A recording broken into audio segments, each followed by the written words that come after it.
One of the most mysterious and perplexing time references in the Bible concerns the phrase time, times, and a half a time. This reference is found in 3 places in the Bible. The first instance, in Revelation chapter 12, is associated with 1,260 days, which is related to the birth of Christ in 7 BC, when he came to rule the nations with a rod of iron via the church.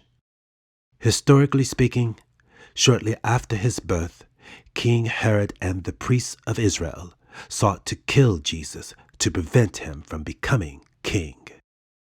Nonetheless, in 33 AD, Jesus got victory over Satan at the cross, and shortly thereafter, he ascended to his throne. This historical victory is expressed through Michael, who defeated Satan, typified as a red dragon, to deliver and nourish God's people for a time, times, and a half a time. And according to Revelation 12, verse 9, it was during that time that Satan went forth to deceive the whole world via the church, some of which became synagogues of Satan. Hence, Luke chapter 10, verse 18 uses Satan's fall from heaven to teach that Satan and his demons cannot hurt God's people, as they send the gospel into the world during the 1,260 days, which is identified with the church age. But sadly, 2,000 years after Christ's birth, in 1994, Satan the Antichrist was given complete dominion over the church for 2,300 days. That is from 1994 to the year 2000 AD. But when we come to the second time, times, and half a time, as revealed in Daniel chapter 12, we discover that Michael came once again to deliver God's elect during a time of trouble. And this time of trouble is associated with the Great Tribulation, spoken of in Matthew chapter 24, where Jesus warned that judgment would begin with the abomination of desolation and end with his return and the end of the world. And that is precisely why Daniel chapter 12 speaks about the 1,290 days of the abomination of desolation, which began in the year 1994, wherein the daily candlestick of the church was taken away to signify that God is no longer using the church to evangelize the world. But wonderfully, Michael assures us that God's people will be delivered to receive eternal life prior to the end of the world. This time of deliverance is revealed in Daniel chapter 12, verse 7, where we read about the time, times, and half a time in relation to the man clothed in linen. In this respect, the man clothed in linen serves 2 functions. First, he will place a mark of protection on the elect who reject the abominations that are committed in the church. This language is found in Ezekiel chapter 9.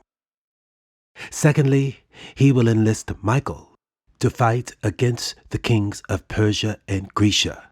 And as we learned in our study of Daniel chapters 10 and 11, the prince of Persia represents the law of God, and the king of Grecia represents Satan the Antichrist.